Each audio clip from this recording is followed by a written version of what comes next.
Olá, tudo bem? Hoje vamos estudar sobre o tema decisão. Sabe, na vida todos nós temos que tomar decisões. E no contexto do grande conflito entre o bem e o mal, também cada um tem que tomar uma posição, tem que tomar uma decisão. Por exemplo, aqui na Bíblia nós encontramos dois caminhos, o estreito e o largo. Cada pessoa terá que decidir em qual dos dois caminhos ele vai andar, como será a sua vida espiritual e qual será o seu futuro eterno. Sabe, a nossa eternidade depende da decisão que fazemos agora. E de acordo com a Bíblia, Deus nos faz chamados, nos faz convites, Deus nos convida a tomarmos importantes decisões. Aliás, nós tomamos decisões todos os dias, pequenas, médias e grandes decisões. Ouça o que está escrito aqui no livro de Marcos, no capítulo 16, versículo 15 e 16. Disse Jesus: Ide por todo o mundo e pregai o evangelho a toda criatura.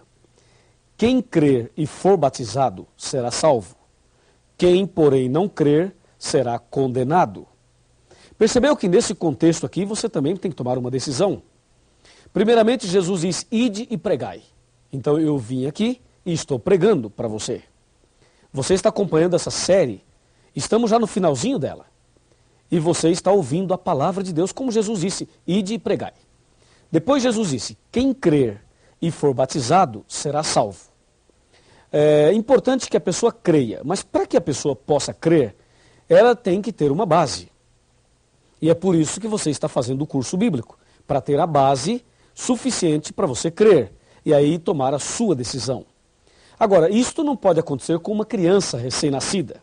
Um bebezinho, primeiro, ele não pode ser ensinado. Segundo, ele não tem capacidade para crer. Consequentemente, ele não pode ser batizado. Eu fui batizado quando era um bebezinho e talvez você também foi batizado quando criança. Mas, de acordo com a Bíblia, não podemos batizar um bebezinho recém-nascido. O bebezinho deve ser apresentado a Deus na igreja. De acordo com a Bíblia, é preciso ensinar a pessoa. E se ela crer e for batizada, aí será salva. Mas se não crer, será condenada. Eu pergunto, você crê em tudo que estudamos até agora? Você aceitou no coração tudo que estudamos até agora? Então, se você crê, só lhe falta uma coisa: ser batizado. E você pode agora começar a pensar no seu batismo. E você pode procurar o seu instrutor bíblico, o seu pastor, o seu amigo do pequeno grupo, e você pode dizer: olha, eu quero ser batizado. Por favor, me diga o que eu tenho que fazer. E com certeza esta está sendo, ou esta será, a sua decisão mais importante. A sua entrega total a Jesus. Então o batismo é uma questão de vida ou morte. Jesus disse: quem crer e for batizado será salvo, quem porém não crer será condenado.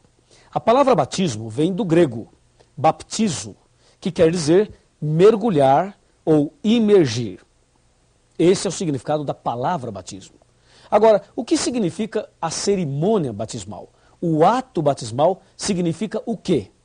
Me acompanhe e vamos analisar juntos o significado da cerimônia, do ato batismal, que é algo extraordinário, capaz de mexer até mesmo com o céu, com os anjos. Então vem comigo.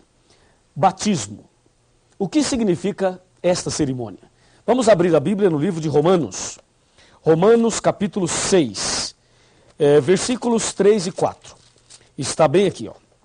Veja. Ou porventura ignorais que todos nós que fomos batizados em Cristo Jesus, fomos batizados na sua morte? Fomos, pois, sepultados com ele na morte pelo batismo, para que, como Cristo foi ressuscitado dentre os mortos, pela glória do Pai, assim também andemos nós em novidade de vida. Viu? Batismo significa três coisas. Significa morte, sepultamento e ressurreição. Isso te lembra alguma coisa? Claro que sim. Lembra o que aconteceu com Jesus na cruz. Jesus morreu, foi sepultado e ressuscitou. Assim também, quem aceita Jesus no coração deve morrer para o pecado, deve sepultar os seus pecados e deve começar uma nova vida, ressuscitando para uma nova vida. Analisemos primeiro a morte. O estudo bíblico é para ensinar, orientar e levar a pessoa a tomar decisões de parar de fumar, parar de beber, parar com jogos de azar, deixar a vida mundana, abandonar os pecados. O estudo bíblico vai preparando você para você tomar estas decisões. Ou seja, cada vez que você decide abandonar um pecado, você está morrendo para o pecado. Compreendeu? Então você parou de fumar, morreu para o pecado. Parou de beber bebida alcoólica, morreu para o pecado. Parou de adulterar, morreu para outro pecado. Parou de falar mentiras, morreu para outro pecado. Você vai morrendo para o pecado paulatinamente, gradativamente. Tá certo? Aí chegou um ponto em que você morreu para o pecado, decidiu abandonar o pecado. Eu me refiro aos atos pecaminosos. Você tomou essa decisão. Agora que você morreu para o pecado, o que é que se faz com alguém que morre? O que é que se faz com um defunto? Você sabe, né? Morreu, enterra, sepulta. E o ato batismal, quando a pessoa entra no batistério para ser batizado, aquele ato ali é o ato do sepultamento. Porque antes você já morreu para o pecado. Agora é o sepultamento de toda a velha vida de pecados. E aí, quando o pastor tira você das águas, você estará ressuscitando para uma nova vida. Amém? Assim é a beleza do batismo. Você vai para o batismo levando todos os seus pecados. E quando você é batizado em nome do Pai, do Filho e do Espírito Santo, aí sim, você recebe o perdão, a purificação e sai dali com o coração limpo, como se você nunca tivesse pecado. E aí você começa uma nova vida com Jesus. Sabe, uma vez, uma pessoa me disse assim: pastor, eu gostaria de começar tudo de novo, mas eu queria começar de novo com a experiência que eu tenho hoje. E se eu pudesse começar tudo de novo, eu não cometeria os mesmos erros que cometi hoje, até hoje. E eu disse a essa pessoa: você poderá começar tudo de novo. Aliás, você pode começar tudo de novo. E isto é possível na hora do batismo. O batismo é justamente esse divisor de águas. O que veio antes fica no passado, no esquecimento, porque pelo sangue de Jesus, pela graça de Deus, você recebe o perdão.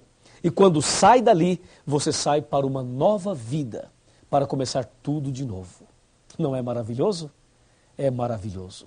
E por que você tem que ser batizado em nome do Pai, do Filho e do Espírito Santo? Hoje há uma polêmica por aí, dizendo que a pessoa deve ser batizada só em nome de Jesus. Essa ideia está errada. O batismo deve ser em nome do Pai, de Deus, em nome do Filho, Jesus, e em nome do Espírito Santo. Por quê? Porque o Espírito Santo é aquele que pega você na sarjeta espiritual, na lama do pecado, na ignorância, na dúvida. O Espírito Santo pega você perdido. Ele toca o seu coração, ele abre a tua mente, ele te leva ao estudo bíblico, ele te leva a tomar decisões e ele te leva a Jesus. Aí Jesus pega você e te justifica pela justiça dele e te abençoa e intercede por você diariamente, porque foi ele que morreu por você. E aí Jesus te apresenta ao Pai, de maneira que um dia você voltará a refletir a imagem e a semelhança de Deus. Por isso o batismo é em nome do Pai, é em nome do Filho e é em nome do Espírito Santo. Por esta razão. Assim, o batismo é uma bênção. Jesus, uma certa ocasião, conversou com um homem chamado Nicodemos. Nicodemos questionou Jesus à noite. E a pergunta de Nicodemos foi: Senhor, o que devo fazer para ser salvo? Na verdade, Nicodemos não usou essas palavras, mas o seu coração dizia exatamente essas palavras. Veja, havia um homem chamado Nicodemos, um dos principais dos judeus. Ele era um fariseu. E diz: de noite foi ter com Jesus e lhe disse: Rabi, sabemos que és mestre vindo da parte de Deus, porque ninguém pode fazer esses sinais que tu fazes se Deus não estiver com ele. A isto respondeu Jesus: em verdade te digo, que se alguém não nascer de novo, não pode ver o reino de Deus. Perguntou-lhe Nicodemos: como pode um homem nascer de novo sendo velho?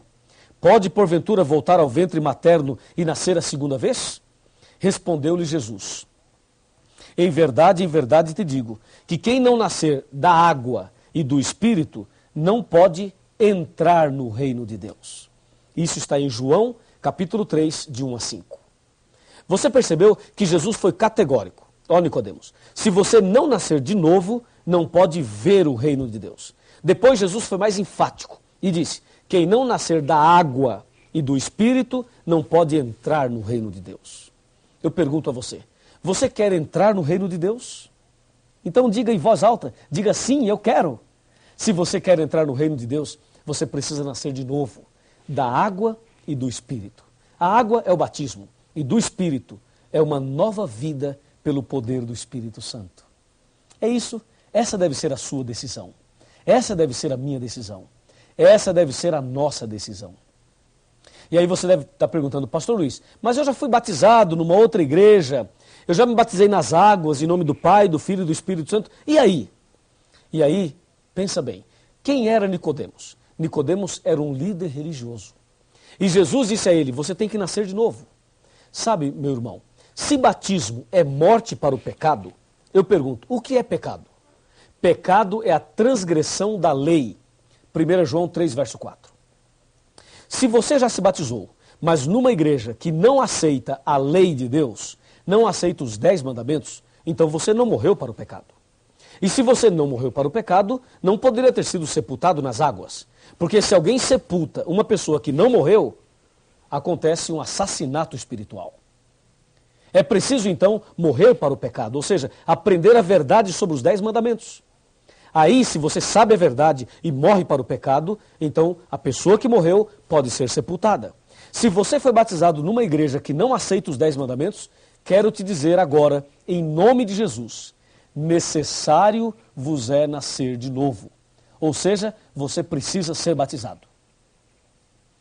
E se você um dia se batizou e abandonou a fé, abandonou a igreja e voltou para o pecado, e agora você está voltando para os braços de Jesus, eu vos digo, em nome de Jesus, necessário vos é nascer de novo. Você precisa fazer um concerto com Deus e ser rebatizado para começar hoje mesmo uma nova vida.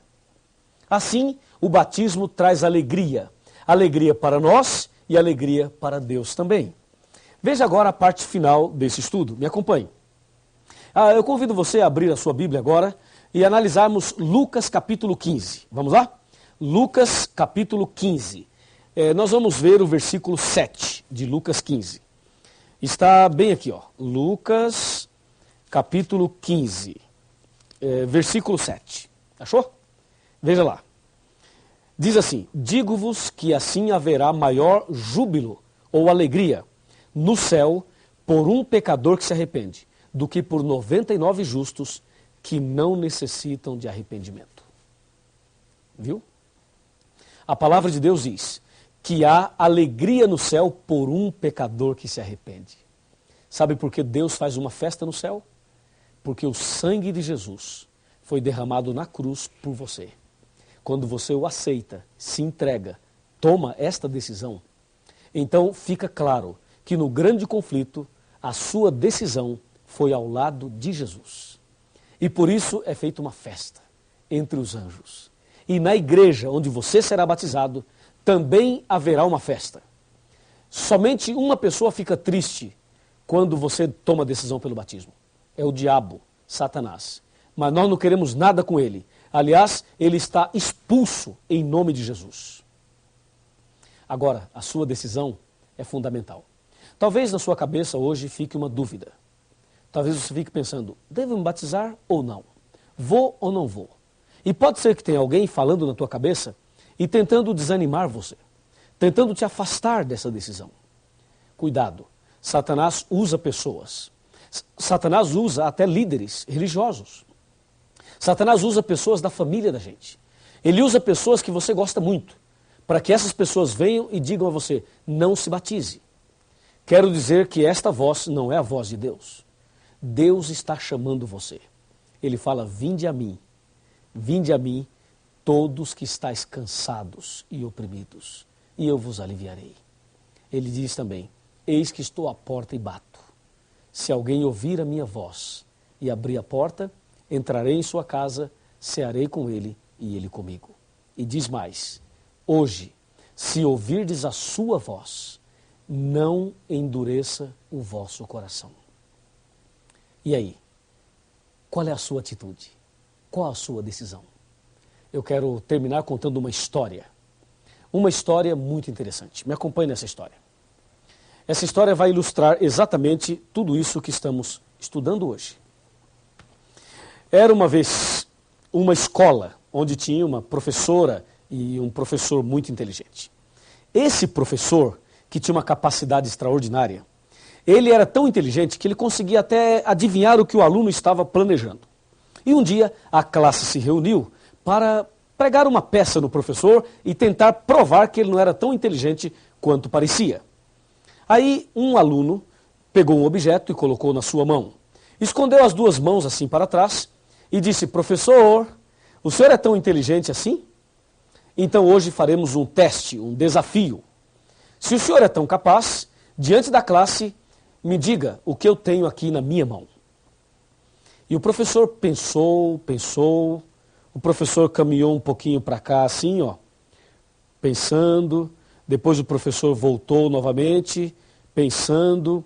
Aí o professor parou, olhou nos olhos do aluno e disse: já sei. E quando o professor dizia já sei, é porque ele sabia mesmo. E o professor disse: você tem um passarinho na sua mão. Acertou, pensou o garoto. A sala toda suspirou. Era um passarinho mesmo. Que professor inteligente. Mas o garoto continuou com as mãos para trás e disse: professor, o senhor acertou, é um passarinho. Mas a história não termina aí. Eu quero que o senhor me diga agora uma outra coisa. O passarinho está vivo ou morto? Perguntou o garoto. E ele se armou, se preparou e pensou de si para si: se o professor falar está morto, eu digo não, está vivo. Mas se o professor diz está vivo, eu mato aqui atrás e digo não, está morto. Então agora não tem saída. Vai, professor, diz aí, está vivo ou morto? Perguntou o garoto. Ele estava muito feliz, com a certeza de que iria conseguir deixar o professor numa situação difícil. O professor novamente abaixou a cabeça, pensou, andou um pouquinho para cá. Depois esse professor voltou para cá, pensando um pouquinho mais. Aí o professor parou, olhou nos olhos do garoto e disse: já sei. E quando ele dizia já sei, é porque ele sabia mesmo. E o aluno falou: diz aí, professor, então fala, qual a resposta? E o professor disse: querido aluno e querida classe, se o passarinho está vivo ou morto, eu não sei. Mas uma coisa eu sei: a decisão está nas suas mãos. Uau! Que resposta incrível! Aquele garoto ficou quietinho. A classe emudeceu. E a partir daquele dia, nunca mais duvidaram da capacidade do professor. Querido amigo, vem aqui. Estamos chegando ao final do nosso curso. Não é esse o último estudo, mas estamos chegando ao final. Hoje eu falei sobre a sua decisão, sobre o batismo. Sabe, se você vai se batizar ou não, eu não sei. Se você vai para o céu ou vai para o inferno, eu também não sei. Se você vai aceitar a verdade ou vai rejeitá-la, eu também não sei. Se você é sincero ou sincera de coração ou não, eu também não sei. Mas uma coisa eu sei: a decisão está na sua mão. Você decide, você escolhe. E eu já sei qual é a sua decisão. É a mesma minha. É a decisão de ser batizado. Então procure a Igreja Adventista do Sétimo Dia. Peça para marcar a data do seu batismo. Faz a sua ficha de batismo. E diga: eu quero me batizar. E haverá uma festa no céu. E haverá uma festa na terra pela sua decisão. Amém? Eu vou orar agora pela sua decisão. Eu vou clamar a Deus para Deus te abençoar. Porque a tua decisão foi a melhor de todas. Vamos nos ajoelhar e vamos falar com Deus. Oremos. Querido Deus, nosso eterno Pai, obrigado pela decisão que todos nós tomamos hoje. Especialmente esta pessoa que está estudando a Bíblia conosco e tomou a decisão pelo santo batismo. Com certeza, o Senhor Jesus está feliz. Eu estou feliz. Todos nós aqui estamos felizes. Agora, querido Pai, escreva o nome dessa pessoa no livro da vida. Eu entrego essa pessoa nas tuas mãos. Em nome do Senhor Jesus. Amém. Alguém ao teu redor querendo entrar em tua vida, mesmo que não possas tocá-lo, com tua fé tu podes amá-lo.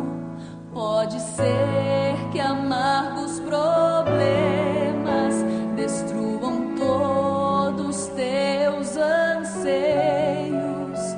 Não hesites em aceitá-lo, não rejeites a Jesus.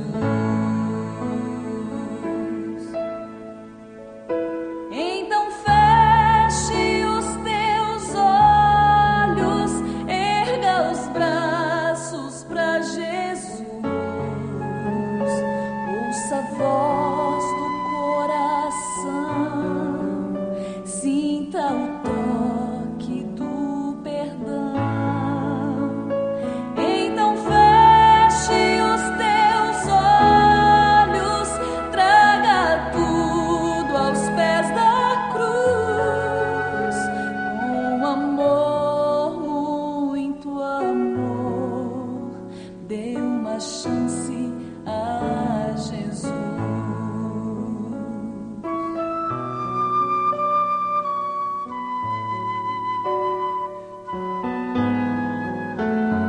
Ao nascer de um novo dia e o lindo sol te der alegria, a esperança brotar em tua vida e a emoção voltar a sentir, saibas que não é fantasia, este é o amor de Deus te